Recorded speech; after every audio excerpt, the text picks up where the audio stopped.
वह आंदोलन जहां पर लोगों ने यह बना दिया है कि जब तक ले आपके पास 80 लाख का गाड़ी नहीं होगा, 4 गो बॉडीगार्ड नहीं होंगे, 4 गो राइफलधारी नहीं होंगे, आगे पीछे स्कॉर्पियो का रेला नहीं होगा, तो आप विधानसभा का चुनाव नहीं लड़ सकते। मैं पूछना चाहता हूं आपसे, ये आप वेशभूषा देख सकते हैं, टी शर्ट है नॉर्मल सा, ये पैंट है, चप्पल आप देख सकते हैं 90 रुपए वाली है, और अगर मैं आपको दिखाना चाहे मामूली सा गमछा है, लाठी लेकर के हैं, ये विधायक प्रत्याशी है।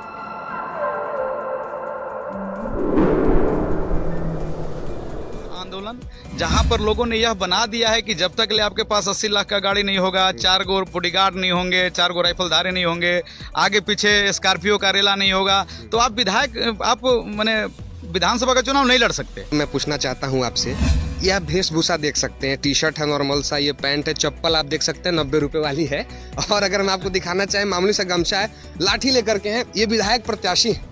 तो आपको कैसे लगता है कि आप चुनाव जीत जाइएगा? हमारा इंटरव्यू लेने आए हैं, कहे कि आज तक हम लोग चुनाव लड़ रहे हैं या बात कर रहे हैं, हमारे कार्यकर्ता सिर्फ कर रहे हैं, लेकिन आज तक कोई पत्रकार हमसे यह पूछने नहीं आए कि पुष्परंजन जी आप जैसा साधारण किसान भी चुनाव लड़ेंगे।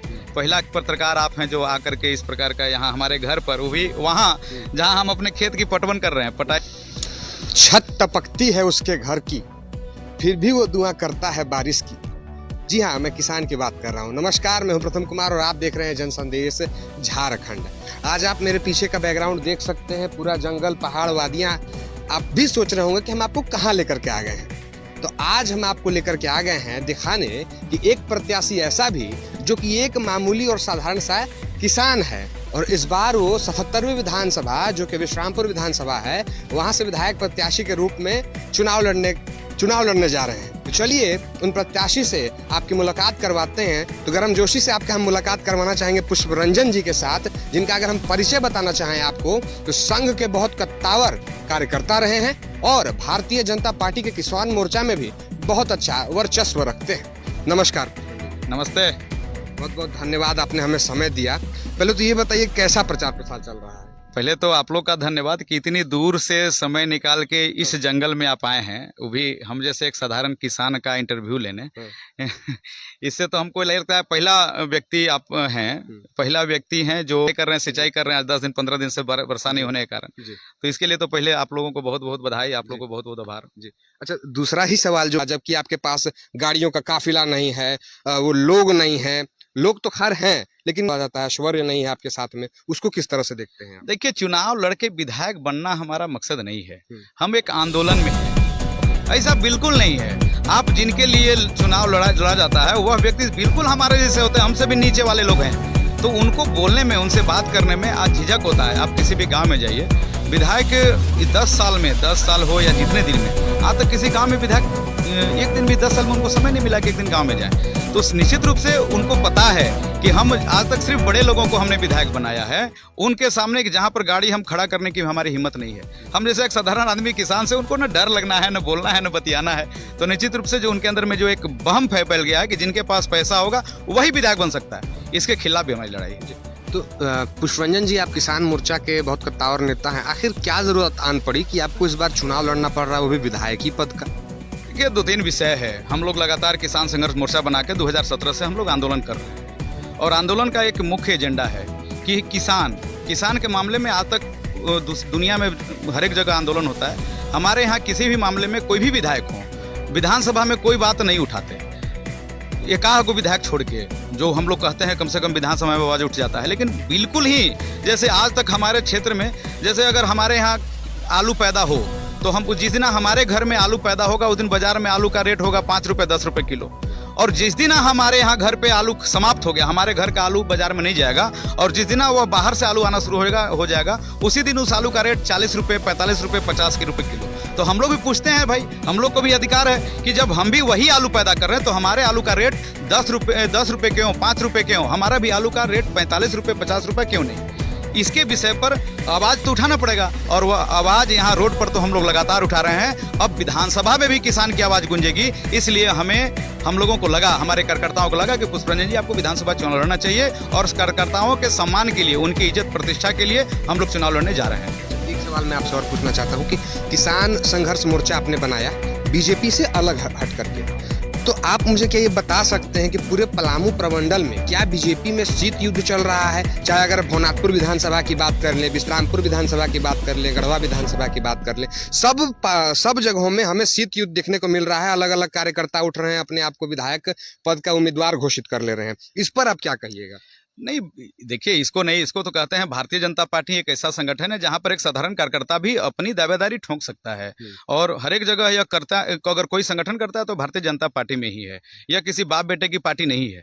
लेकिन खासकर जो विश्रामपुर विधानसभा है, यहाँ पर अगर आप कैंडिडेट की घोषणा कर दिए कि नहीं मैं भी उम्मीदवार हूँ, उसी दिन से यह बाप बेटा जो यहाँ के विधायक हैं, बाप और बेटा, पिता अपने चाहते हैं कि हमारा बेटा को टिकट मिले और हमारे जगह पर हमारा बेटा शिफ्ट कर जाए। हम लोग उसके खिलाफ भी लड़ाई लड़ रहे हैं, इसलिए यहाँ तो लड़ना ही लड़ना है, इसमें कोई किंतु परंतु नहीं है। जी, आप कैसे देखते हैं रामचंद्र चंद्रवंशी जी जो वर्तमान विधायक है यहाँ से, शिक्षा के क्षेत्र में उन्होंने एक संस्थान बनाया, बहुत बच्चों को उन्होंने मदद किया, पढ़ाया लिखाया, उन्हें प्लेसमेंट्स प्रोवाइड कराए, इसको आप किस तरह से देखते हैं? वो बताते हैं अपनी मुख्य उपलब्धि के तौर पे कि ऐसे क्षेत्र में जो नक्सल क्षेत्र हुआ करता था वहां पर उन्होंने शिक्षा को धरातल पर उतारा। इस पर क्या कहें? पहले तो जन संदेश जी जो हैं, झारखंड जन संदेश झारखंड जो है, आपको हम धन्यवाद देंगे कि आप उनकी सफलता के बारे में निश्चित रूप से जो बोल रहे हैं, आप बता रहे हैं। हम एक बार यही कहेंगे कि कम से कम 4-5 वैसे छात्र के पास जाइए, हम नहीं बताएंगे, नहीं तो कल के कोई कहेगा कि पुष्परंजन उसी का पास भेज दिया जिनको जो इससे प्रभावित है। आप अपने से खोज के किसी वैसे 5 को 10 को छात्र छात्राओं से मिल लीजिए कि उस संस्थान की क्या स्थिति है और उनके साथ किस प्रकार से वो अपना डिग्री लिए या नहीं ले पाए। काहे कि बहुत से छात्र छात्राएं ऐसे हैं जो डिग्री तो पास तो हो गए, लेकिन आज भी डिग्री पैसा के अभाव में उनके यूनिवर्सिटी में जमा है और कोई फॉर्म नहीं भर सकता। तो नहीं मानते आपकी क्या उन्होंने विकास किया है विश्रामपुर विधानसभा? विकास किया है, बिल्कुल विकास किया है कि अपने विधायक बने हैं, बेटा को विधायक प्रतिनिधि बना दिए हैं, भाई को सारे विभाग का प्रतिनिधि बना दिए हैं और अपने बेटा को कुलपति बना दिए हैं, नाती को इंजीनियरिंग कॉलेज का डायरेक्टर बना दिए हैं, एगो पुतो के क्या कहते हैं इंजीनियरिंग कॉलेज का बना दिए हैं, एगो का मेडिकल कॉलेज का बना दिए हैं, एगो ITI कॉलेज का बना दिए हैं, एगो माने जितने अपने 20 फुसुत का व्यवस्था कर लिए हैं। भले दुनिया को ढंढोरा पीट करके यह बात कहें कि हमने बहुत विकास किया है विकास, लेकिन सिर्फ अपने परिवार के भरण पोषण के लिए एक संस्थान खोला है जिससे उनके परिवार 20 फुसुत तक किसी को बाहर कमाने की जरूरत नहीं पड़ेगा। मैं आपके मनोबल को देख करके आश्चर्यचकित हूँ कि आपके विरोध में 4 बार के विधायक, मंत्री 2 बार के रामचंद्र चंद्रवंशी जी हैं, पूर्व मंत्री पूर्व विधायक ददई दुबे हैं, अभी समाज सेवी और बाहुबली नेता विकास दुबे भी हैं और अनेकों प्रत्याशी हैं। फिर भी आप इतने ताल ठोक करके कह रहे हैं कि इस बार माहौल बदल देंगे, क्या आप इस पर? नहीं, हम नहीं बोल रहे हैं, हम अपने ताकत पर नहीं बोल रहे हैं। जो कार्यकर्ता जो क्षेत्र में सालों भर काम किया है, जो हर एक विषय पर, जब हमारे यहाँ से इसी जगह बगल की एक लड़की को 14 साल की लड़की को कुछ 5-6 लोग जब अपहरण करके उसके 15 दिन तक उसका शारीरिक शोषण करते हैं, उसके खिलाफ जब कोई खड़ा नहीं होता है, तब हमको लगता है कि ऐसा विधायक की जरूरत क्या है। जब इसी जगह के बगल की एक लड़की के साथ छेड़छाड़ रास्ते में होती है और कोई जब उसके लिए नहीं खड़ा होता है, तब बुझाता है कि विधायक ऐसा विधायक रहने से जरूरत क्या है। जब आदर गांव के दलितों के ऊपर जब हमलाएं होती हैं और उनके मदद के लिए, सहयोग के लिए जब कोई नहीं पहुंचता है, तब बुझाता है कि उनके लिए होगा तो कौन होगा।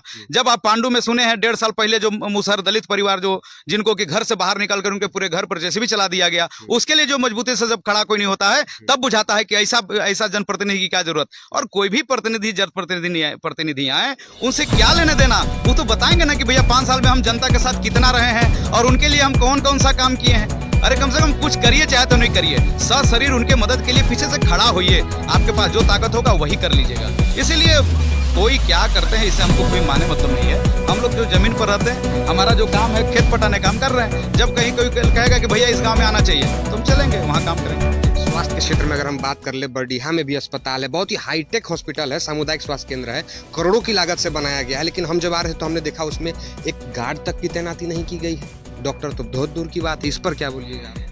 यह पूरे यहाँ आप तो कह भी लिए, थोड़ा सा आप कांडी में भी रुक जाते, यहाँ बढ़िया में आप देख लिए, मझिया में भी थोड़ा सा हो लिए। स्वास्थ्य के क्षेत्र में बहुत बुरा स्थिति है और खासकर हम बढ़िया प्रखंड में रहते हैं। बढ़िया प्रखंड में एक डॉक्टर आज तक नहीं आए, न एक एम्बुलेंस का व्यवस्था हुआ। आज भी यहाँ के लोग अपने निजी खर्चा से, टेम्पू हो या क्या हो, उसके माध्यम से ही आज भी गढ़वा के सदर हॉस्पिटल पर ही आश्रित हैं। यह बहुत ही दुख होता है, बहुत ही कष्ट होता है यह जब सोचते हैं यह बात। इसी सब कष्ट से तो उबर करके इस सब कष्ट बर्दाश्त नहीं हुआ रे भाई, तब ना उस जगह के लिए हम लोग चल दिए कि नहीं, जब किसी और के लिए जब इतना मेहनत कर सकते हैं तो स्वयं क्यों नहीं मेहनत करें।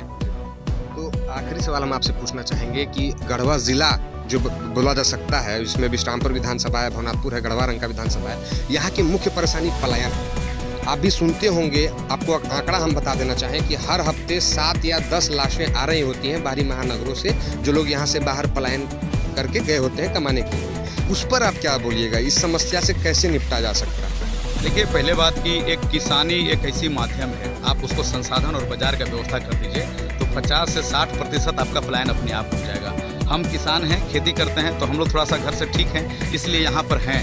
अगर थोड़ा सा कमज़ोर होते तो ये खेती धान लगाने के बाद हम कर्जा में हो जाते और हम भी किसी न किसी प्लांट में जाकर के काम कर रहे होते। इसलिए जिस दिन इस क्षेत्र में पानी का सिंचाई का व्यवस्था हो जाएगा और बाजार का व्यवस्था हो जाएगा, उस दिन से 50 से 60% जो किसान के बच्चे भी अब मजदूर हो गए वह किसान बन जाएंगे और उनके घर की आमदनी बढ़ जाएगी, अपने आप रुक जाएंगे। और दूसरा, जो बच्चे हैं जो मजदूर ही हैं, जिनके पास संसाधन नहीं है, खेत नहीं है, वैसे लोगों के लिए बहुत प्रकार का प्रकल्प है जो यहाँ शुरू किया जा सकता है, रोजगार दिए जा सकते हैं। लेकिन यह पूरी तरह से जो व्यक्ति, हम फिर वही कहेंगे, जो व्यक्ति सिर्फ अपने परिवार के भरण पोषण में और अपने परिवार को कैसे सेटल किया जाए उसमें लगा हुआ है, उस व्यक्ति से किसी प्रकार का उम्मीद करना बेईमानी होगा। यह आप भी जान रहे हैं और मैं भी जान रहा हूँ। तो आप मानते हैं कि नहीं कि जिस ओर जवानी चलती है उस ओर जमाना चलता है, युवा बहुत बड़ी शक्ति है, तो विश्रामपुर के युवाओं के लिए आपका क्या संदेश रहेगा? संदेश नहीं, वह हमारे साथ चले हैं और नौजवान इस बार मूड बना लिया है, युवा नौजवान बना लिया है कि पुष्परंजन जो किसान भी हैं और हिंदुओं के लिए एक लगातार संघर्ष करने वाले, काम करने वाले नेता हैं, हम उनके साथ रहेंगे। और आप सही कहे कि जवानी जिधर चलती है जमाना उधर चलता है, यह जो कथनी है इसको चरितार्थ कोई करेगा तो विश्रामपुर की जनता और नौजवान करके दिखाएंगे। हमारी बहुत शुभकामनाएं हैं आपके साथ, हमें समय देने के लिए आपका बहुत बहुत धन्यवाद। आप लोग इतना दूर से निकल